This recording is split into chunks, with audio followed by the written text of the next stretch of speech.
ಕಳೆದ 2 ವರ್ಷದಿಂದ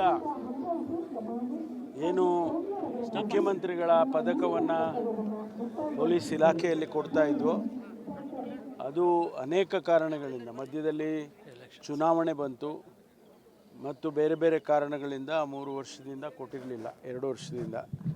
ಈ ವರ್ಷವೂ ಸೇರಿ 22, 23, 24 3 ವರ್ಷವನ್ನು ಸೇರಿ ಸುಮಾರು 400ಕ್ಕೂ ಹೆಚ್ಚು ಜನರಿಗೆ ಮುಖ್ಯಮಂತ್ರಿಗಳ ಪದಕವನ್ನು ಇವತ್ತು ಕೊಟ್ಟಿದ್ದೇವೆ, ವಿತರಣೆ ಮಾಡಿದ್ದೇವೆ. ಮಾನ್ಯ ಮುಖ್ಯಮಂತ್ರಿಗಳೇ ಅವರೇ ವಿತರಣೆ ಮಾಡಿದ್ದಾರೆ.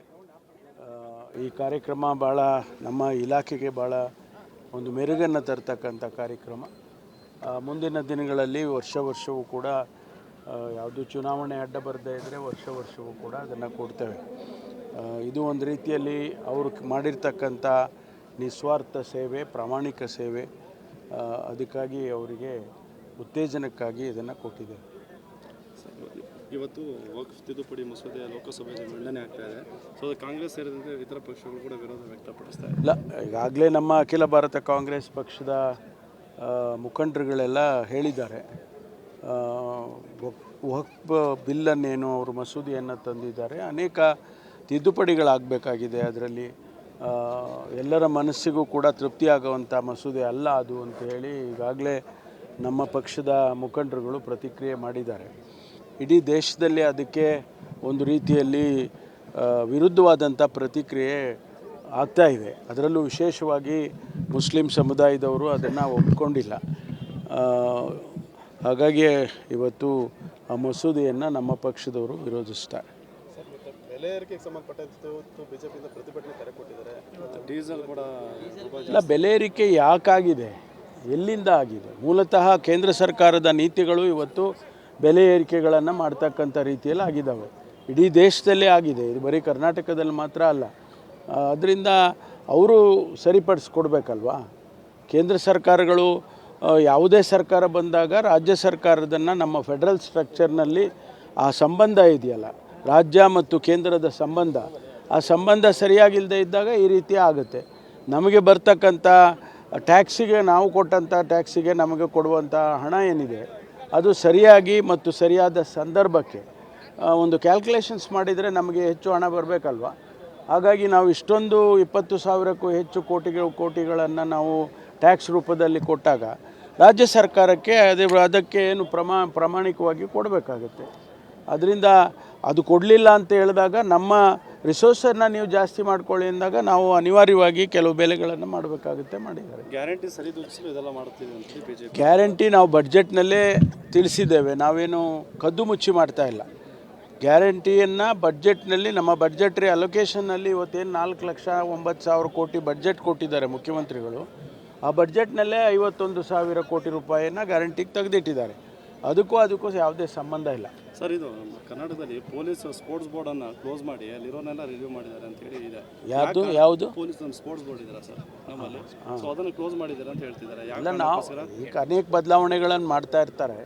ಬಟ್ ಸ್ಪೋರ್ಟ್ಸ್ ಆ್ಯಕ್ಟಿವಿಟಿ ಪೊಲೀಸ್ನಲ್ಲೇ ನಡೀತಾ ಇದೆಯಲ್ಲ. 3% ಈಗ ರಿಸರ್ವೇಷನ್ ಮಾಡಿದ್ದೇವೆ ಪೊಲೀಸ್ ರೆಕ್ರೂಟ್ಮೆಂಟಲ್ಲಿ. 3% ಕ್ರೀಡಾಪಟುಗಳಿಗೆ ಅಂತ ಹೇಳಿ ಮಾಡಿದ್ದೇವೆ. ಅದರಿಂದ ಯಾವುದೇ ತೊಂದರೆ ಏನಾಗಿಲ್ಲ. ಸರ್, ಇವತ್ತು ಸಿಎಂ ಡೆಲ್ಲಿಗೆ ಹೋಗ್ತಿದ್ದಾರೆ. ಸಿಎಂ ಬದಲಾವಣೆ ಆಗುವಂಥ ಒಂದು ಮಾತುಕತೆ. ಡೆಲ್ಲಿಗೆ ಹೋದರೆ ಬದಲಾವಣೆ ಆಗ್ತಾರ? ಹಾಂ, ಅವೆಲ್ಲ ಏನಿಲ್ಲ ರೀ. ಹಾಂ, ಥ್ಯಾಂಕ್ ಯು.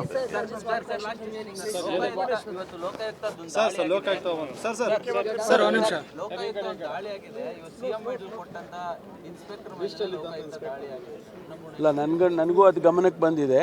ಅದಕ್ಕೆ ತನಿಖೆ ಮಾಡ್ತೇವೆ. ಏನು ಇನ್ನೂ ಯಾವುದು ಅವ್ರ ಮೇಲೆ ಕ್ರಮ ಆಗಲಿ, ಚಾರ್ಜ್ ಶೀಟ್ ಆಗಲಿ, ಮತ್ತೊಂದಾಗಲಿ ಯಾವುದು ಕೂಡ ಆಗಲಿಲ್ಲ. ಅದು ಏನೋ ರಿಯಲ್ ಎಸ್ಟೇಟಿಗೆ ಸಂಬಂಧಪಟ್ಟಿದ್ದು, ಅದಕ್ಕೆ ತನಿಖೆ ಮಾಡ್ತೇವೆ. ಕಳೆದ 2 ವರ್ಷದಿಂದ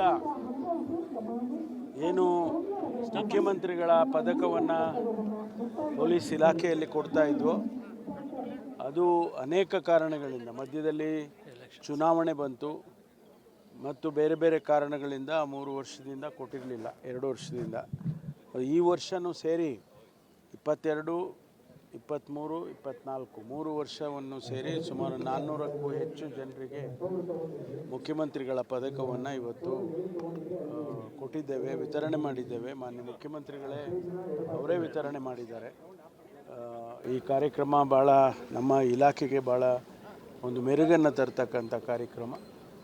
ಮುಂದಿನ ದಿನಗಳಲ್ಲಿ ವರ್ಷವೂ ಕೂಡ ಯಾವುದು ಚುನಾವಣೆ ಅಡ್ಡ ಬರದೇ ಇದ್ದರೆ ವರ್ಷವೂ ಕೂಡ ಅದನ್ನು ಕೊಡ್ತೇವೆ.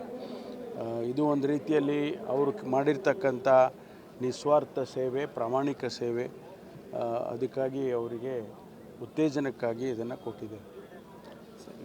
ಇವತ್ತು ವಕ್ಫ್ ತಿದ್ದುಪಡಿ ಮಸೂದೆ ಲೋಕಸಭೆಯಲ್ಲಿ ಮಂಡನೆ ಆಗ್ತಾ ಇದೆ.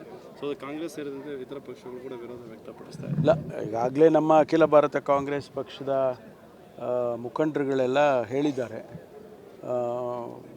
ವಕ್ಫ್ ಬಿಲ್ಲನ್ನೇನು ಅವರು ಮಸೂದೆಯನ್ನು ತಂದಿದ್ದಾರೆ, ಅನೇಕ ತಿದ್ದುಪಡಿಗಳಾಗಬೇಕಾಗಿದೆ. ಅದರಲ್ಲಿ ಎಲ್ಲರ ಮನಸ್ಸಿಗೂ ಕೂಡ ತೃಪ್ತಿಯಾಗುವಂಥ ಮಸೂದೆ ಅಲ್ಲ ಅದು ಅಂತ ಹೇಳಿ ಈಗಾಗಲೇ ನಮ್ಮ ಪಕ್ಷದ ಮುಖಂಡರುಗಳು ಪ್ರತಿಕ್ರಿಯೆ ಮಾಡಿದ್ದಾರೆ. ಇಡೀ ದೇಶದಲ್ಲಿ ಅದಕ್ಕೆ ಒಂದು ರೀತಿಯಲ್ಲಿ ವಿರುದ್ಧವಾದಂಥ ಪ್ರತಿಕ್ರಿಯೆ ಆಗ್ತಾ ಇದೆ. ಅದರಲ್ಲೂ ವಿಶೇಷವಾಗಿ ಮುಸ್ಲಿಂ ಸಮುದಾಯದವರು ಅದನ್ನು ಒಪ್ಕೊಂಡಿಲ್ಲ. ಹಾಗಾಗಿ ಇವತ್ತು ಆ ಮಸೂದೆಯನ್ನು ನಮ್ಮ ಪಕ್ಷದವರು ವಿರೋಧಿಸ್ತಾರೆ. ಬೆಲೆ ಏರಿಕೆಗೆ ಸಂಬಂಧಪಟ್ಟಂತೆ ಬಿಜೆಪಿಯಿಂದ ಪ್ರತಿಭಟನೆ ಕರೆ ಕೊಟ್ಟಿದ್ದಾರೆ. ಡೀಸೆಲ್ ಕೂಡ ಇಲ್ಲ, ಬೆಲೆ ಏರಿಕೆ ಯಾಕಾಗಿದೆ, ಎಲ್ಲಿಂದ ಆಗಿದೆ? ಮೂಲತಃ ಕೇಂದ್ರ ಸರ್ಕಾರದ ನೀತಿಗಳು ಇವತ್ತು ಬೆಲೆ ಏರಿಕೆಗಳನ್ನು ಮಾಡ್ತಕ್ಕಂಥ ರೀತಿಯಲ್ಲಿ ಆಗಿದ್ದಾವೆ. ಇಡೀ ದೇಶದಲ್ಲೇ ಆಗಿದೆ, ಇದು ಬರೀ ಕರ್ನಾಟಕದಲ್ಲಿ ಮಾತ್ರ ಅಲ್ಲ.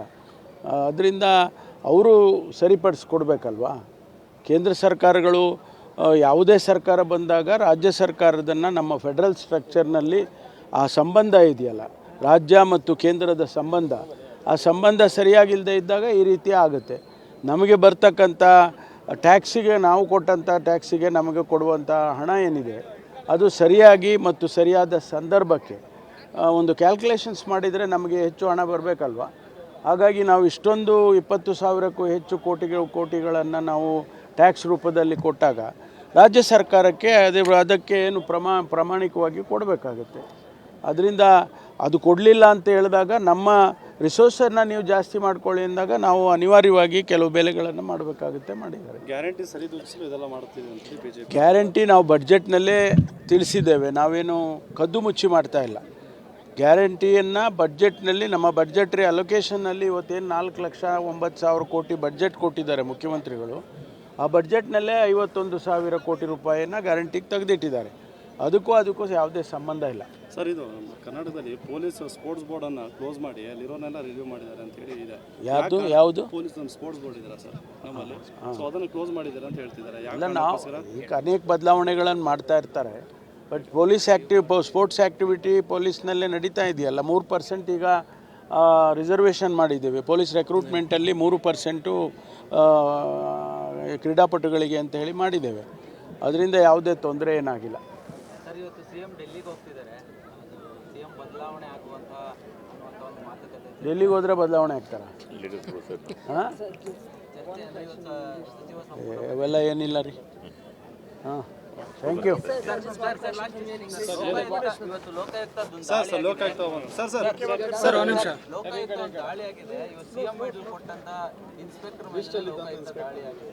ಇಲ್ಲ, ನನಗೂ ಅದು ಗಮನಕ್ಕೆ ಬಂದಿದೆ. ಅದಕ್ಕೆ ತನಿಖೆ ಮಾಡ್ತೇವೆ. ಏನು ಇನ್ನೂ ಯಾವುದು ಅವ್ರ ಮೇಲೆ ಕ್ರಮ ಆಗಲಿ, ಚಾರ್ಜ್ ಶೀಟ್ ಆಗಲಿ, ಮತ್ತೊಂದಾಗಲಿ ಯಾವುದು ಕೂಡ ಆಗಲಿಲ್ಲ. ಅದು ಏನೋ ರಿಯಲ್ ಎಸ್ಟೇಟಿಗೆ ಸಂಬಂಧಪಟ್ಟಿದ್ದು, ಅದಕ್ಕೆ ತನಿಖೆ ಮಾಡ್ತೇವೆ.